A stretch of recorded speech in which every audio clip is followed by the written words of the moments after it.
Good morning, bonjour from Port Moody, British Columbia. Shortly before 11 p.m. on June 16, 1944, four Rolls-Royce Merlin engines of Halifax LK-879 from 426 Squadron RCF roared to life. The young pilot at the controls awaited the green light that signaled all clear for takeoff. The aircraft was one of 13 426 Squadron aircraft involved in a 321 aircraft bomber command raid on a synthetic oil plant located at Sturkrad in the Ruhr, Germany's industrial center.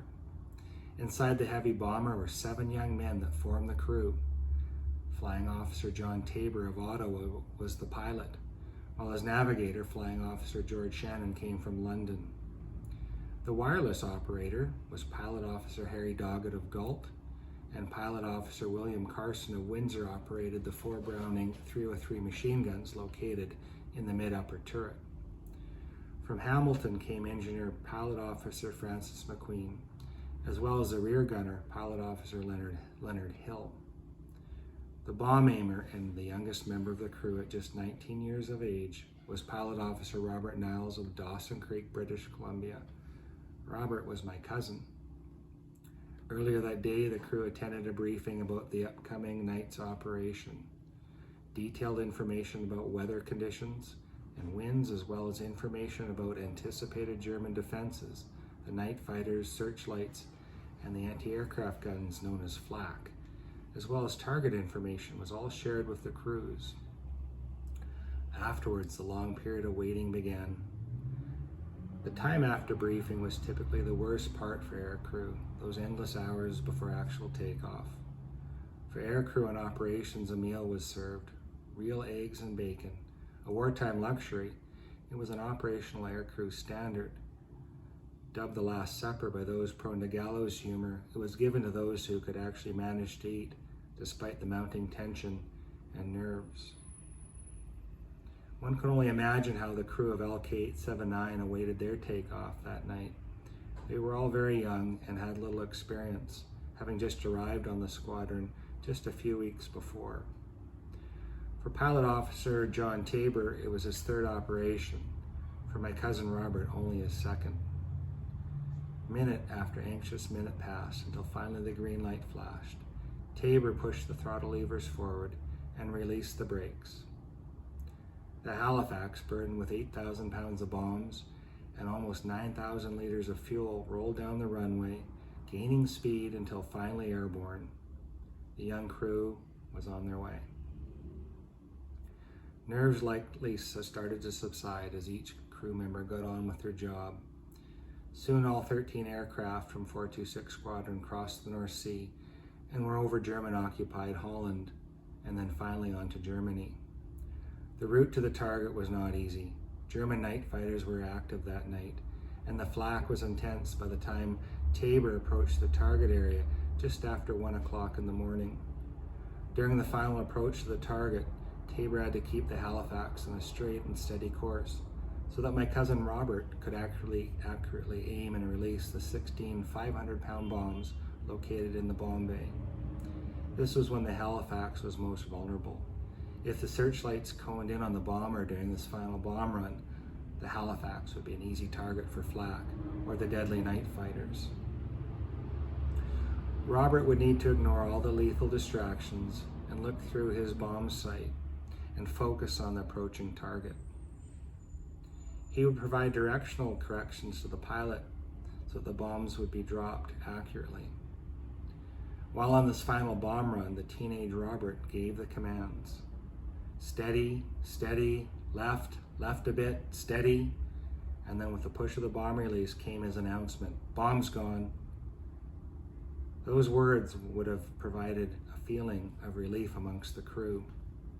And with the release of the 8,000-pound bomb load, the Halifax would be immediately more responsive in Tabor's hands. The novice crew had to get back to England. Tabor cleared the target area without incident, and LK-879 was soon over Holland, approaching the coast. They were only an hour away from base at this time, where mugs of hot cocoa, tea, and sandwiches awaited.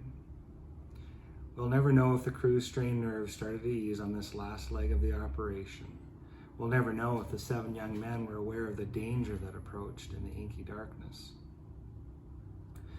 German night fighter ace Major Martin Drews, in his radar-equipped Bf-110 night fighter, sighted the orange glow of the Halifax's engine. A highly decorated night fighter ace by 1944, Drews would eventually destroy 52 aircraft, including 43 Bomber Command 4-engine heavies like Tabor's Halifax. A few second bursts from Drews' 20mm cannon would have crippled the Halifax immediately. The stricken aircraft and its crew managed to clear the Dutch coast, but soon crashed into the North Sea. There were no survivors.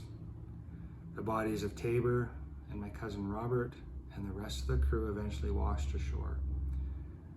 30 other aircraft were shot down that night. For Bomber Command and so many other young air crews, there would be many more nights to come. The bomber offensive mounted by the Royal Air Force and the Royal Canadian Air Force during the Second World War has been described as the most cost-continuous and grueling operation of the war ever carried out. The cost was indeed staggering. Of the approximately 45,000 Canadians killed in the Second World War, more than 17,000 were airmen, and of those, 10,242, all volunteers, were killed while serving in Bomber Command. They were lost in operations in skies over Europe, killed in training accidents, or died in prisoners of war camps. Canadian involvement in Bomber Command was significant, and of the 125,000 air crew in Bomber Command, 50,000 were Canadian. That's about 40% of the total. Canadian bomber air crew served in either one of the Royal Air Force's 108 bomber squadrons or in one of 15 squadrons of the Royal Canadian Air Force's own No. 6 group. They were formed in 1942, and by the time the war ended had flown over 40,000 operations. 814 RCF aircraft were lost. Most of these were 7-man air crews flying 4-engine heavies, Halifaxes like Tabor's, or Lancasters between 1942 and 1944. For the first years of the war, particularly when Britain and the Commonwealth stood alone, Bomber Command offered the only weapon capable of waging offensive war against Nazi Germany.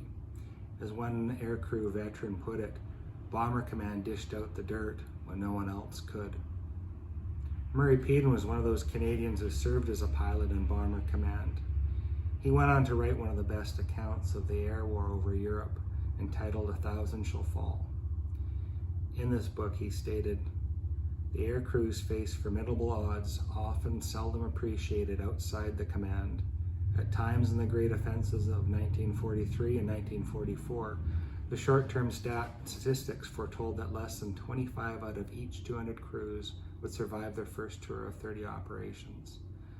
On a single night, Bomber Command lost more air crew than Fighter Command would lose during the entire Battle of Britain. Yet the crews buckled on their chutes and set out with unshakable resolution night after night. They fell prey to the hazards of icing, lightning, storm, and structural failure, and they perished amidst the bursting shells of the flak. But by far the greater number of these air crews died in desperately unequal combat under the overwhelming firepower of tenacious German night fighters."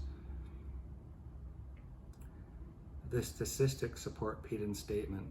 It is calculated that for every 100 air crew on Bomber Command, 51 would be killed in operations, 9 would be killed in crashes in England, 3 would be seriously injured, 12 would survive as prisoners of war, with just one of these downed airmen evading capture, and only 24 would survive unharmed.